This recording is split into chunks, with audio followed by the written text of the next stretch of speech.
இது வந்து scooty pep வண்டி. இது என்ன விலைக்கு வந்துச்சுனாங்க, பேக் வீல் கொட கொடன்னு ஆடுது, சவுண்டு கேட்குதுன்னு சொன்னாங்க. பிடிச்சி பார்த்தேன் காட்டுறாங்க. இந்த இடத்துல பேரிங்கு வரும். இந்த பேரிங்கு உடஞ்சி போய் உள்ளே இருந்துச்சு. அந்த இடத்துல வர பேரிங்கு உடஞ்சி போய் உள்ளே இருந்துச்சு.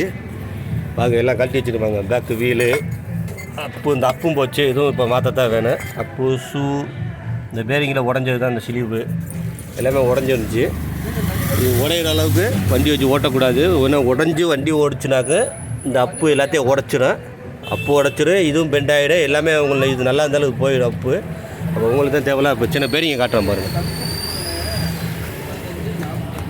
பேரிங்க பற்றிங்களா உடஞ்சிருக்கு. இதுக்குள்ளே தான் வரும் கியர் பாக்ஸு. இதுதான் ஸ்கூட்டிக்குள்ளே கியர் பாக்ஸு. ஆமாம், இந்த பெல்ட்டு எல்லாம் அந்த கழட்டி அந்த பக்கம் மாட்டி வச்சுருக்காங்க.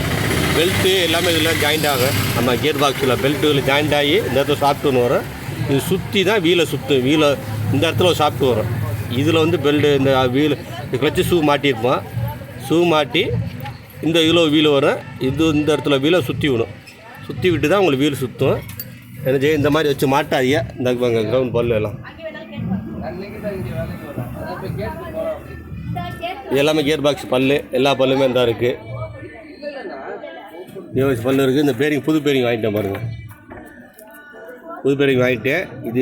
இது இந்த மாதிரி உடையிற அளவுக்கு வச்சு ஓட்டினீங்கனாக்க இந்த உள்ள இதப்பில் அடியாக்கினா தேவையில்லாத செலவாக வந்துடும். எப்போவுமே சரி, வண்டி ஓட்டும் போது நீங்கள் பின்னாடி சவுண்டு வந்தால் பக்கத்தில் ஒர்க் ஷாப்பில் கொடுத்து என்னென்னு கேட்டுக்கிறீங்க. இதுவும் நீங்கள் எல்லாம் மாற்ற முடியாது, ஒர்க் ஷாப்பில் விட்டுவா மாட்டேன்னு.